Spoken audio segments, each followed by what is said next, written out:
Young America's Foundation, bringing the leaders of the conservative movement to you, fighting liberal intolerance on college campuses, and spreading conservative ideas to thousands of young people each year.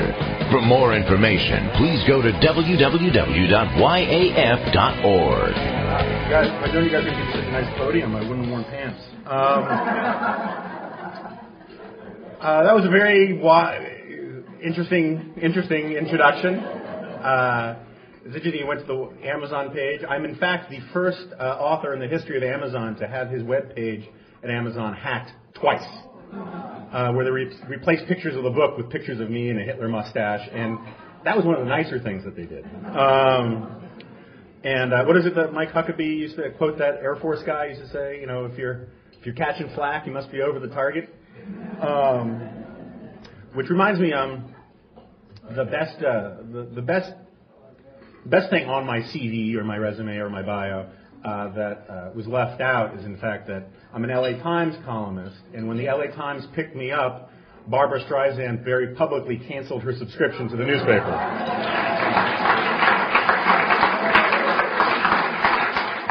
If I were in show business, I would just sort of walk off the stage at that point, because you leave on a high note, and that's about as good as it gets. This has been a really, pretty grueling book tour I've been on for almost 6 months now, and it's sort of winding down now. One of the things I'm kind of bummed about is I haven't been pied. Some of my best friends have been pied. Bill Kristol's been pied, David Horowitz has been pied. All these guys get pied on these college campuses, and I have these daydreams about turning into this helicopter of fists when some kid comes at me with a pie, and it just hasn't happened yet. This is not a suggestion. You won't make me feel better if you do it. And since this doesn't look like the most pie-chucking audience I'll be speaking to. But it's been a truly grueling book tour. I've been heckled on college campuses. I've been protested on college campuses. Keith Olbermann has called me the worst person in the world 3 times.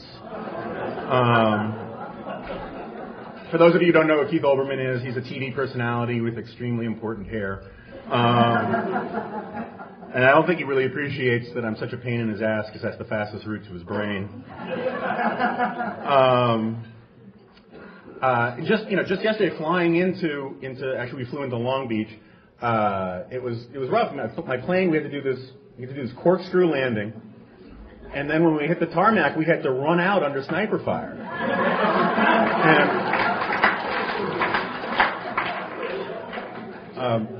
Look, that's the way I remember it. And if you have a problem with that, that's your fault. I can't begin to say thank you enough, not only for all you guys to come out.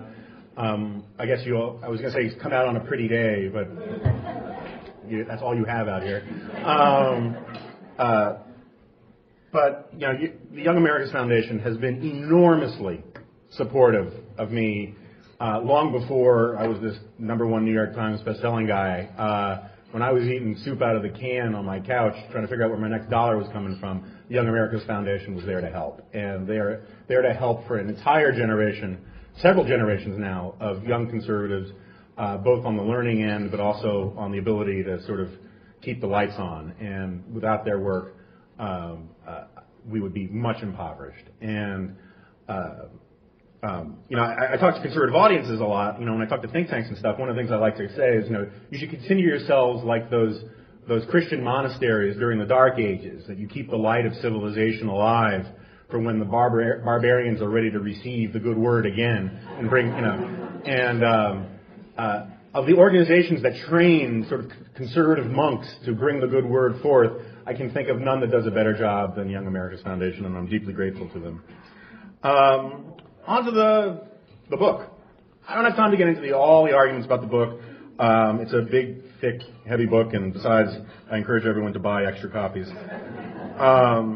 But in broad brushstrokes, the argument of the book is simply this, is that fascism always was and remains, by any objective measure, a phenomenon of the left. This was a point that actually Ronald Reagan made in 1976 and again in 1980, causing Teddy Kennedy and some others to almost spontaneously combust. And the Gipper never abandoned that position despite enormous scorn. Everyone in this room probably has firsthand experience with the fact that the left has managed to control the intellectual dogma of our age, and to say that the further away you move from the left, the closer you get to fascism. If you haven't been called a fascist, many of your heroes have been called fascist. Many of the ideas you associate yourself with have been called fascist. In fact, today I would say the best working definition of a fascist is simply a conservative who's winning an argument. Since 9/11, we've seen this explosion, this cottage industry of finding the fascist peril to our right among Republicans or among conservatives and whatnot. There's this cottage industry of books that have come out, all very well reviewed and politely received, very much unlike my own, that are playing on this idea. Naomi Wolf had a book out not too long ago in which she argued that we are literally, not figuratively, not poetically, not by some clever artistic analogy, but literally living in 1930s Germany. That what is happening in America is no different morally or factually than what was happening in, say, 1934-35 Germany. For those of you who don't know, namely, Wolf she's a very famous feminist intellectual, though she's most famous for being a consultant to Al Gore. She's the one who told him that if he wore earth tones, people would stop thinking he's a robot. Joe Conason has written a book, or typed a book, I should say, called, It Can Happen Here, Authoritarian Peril in the Age of Bush. That came out just before the midterm elections in 2006, which was really inconvenient, because basically his entire argument hinged on the one-party rule of the Republicans, and then democracy just joined a long list of various people and institutions that made Joe Conason look silly. Christopher Hedges, a Pulitzer Prize-winning New York Times reporter, came out with a book called, subtly enough, American Fascists, in which he called somewhere between 1 and 2/3 of the people in this room fascists, basically because you're Christian conservatives, and that's really the threshold, his argument needed to meet, and was possibly reviewed all over the place. No one criticized the title or anything like that, but liberal fascism causes people to lose their minds.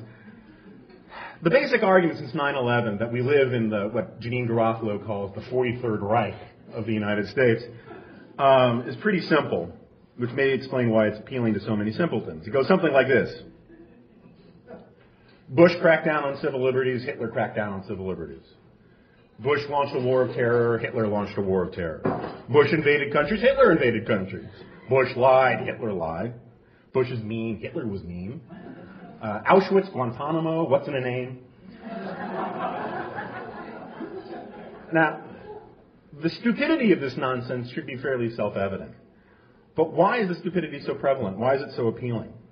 And I think there are a lot of different answers, and my book tries to go into a lot of them. But one of the ones I think is always worth mentioning is this sort of fraudulent moral vanity of the left, the desire to score points for your bravery on the cheap. When you see people driving around with these bumper stickers, when they say things, Bush is scary, right? Now, it's exactly because George Bush isn't scary that they can have these bumper stickers.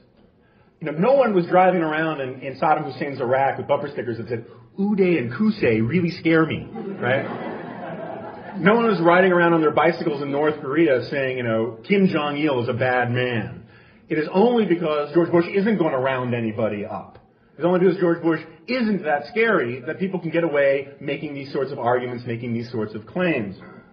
And it's fine. We live in a free country, free speech, say whatever you want to say. But don't try to get this sort of credit for speaking truth to power and being brave. The Naomi Wolfs of 1930s Germany didn't go on multi-state book tours denouncing Adolf Hitler. It just didn't happen. So don't try to claim that you're the sort of same person. There's another point that needs to be made, though. This is actually nothing new. Well before 9/11, people were making the argument that the fascist peril always and only lurks to the right. Remember during the Florida recount, Jerry Nadler said that the efforts of the Florida recount had the whiff of fascism to them. Jesse Jackson said that because the senior citizens in Palm Beach couldn't figure out the butterfly ballot, in his words, victims of the Holocaust were being targeted again. That same year, Bill Clinton called the Texas GOP platform a fascist track. When Newt Gingrich came to Washington, this was sort of my formative experience in Washington. I was, there for the Contract with America stuff. It was amazing. The Democrats just went off their feed and called anything and everything the Republicans did Nazi-like. And I'll give you my favorite example. When Newt Gingrich invited the Congressional Black Caucus to come to a bipartisan meet-and-greet cocktail party, Major Owens, one of the leaders of the Congressional Black Caucus, completely freaked out and yelled, "These are people who are practicing genocide with a smile. They're worse than Hitler. We're going to have cocktail party genocide." When the contract with America was proposed, Charlie Rangel said, "Hitler wasn't even talking about doing these things," which is technically true.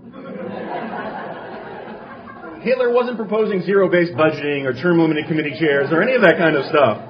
He wasn't a big tax cutter, I can promise you.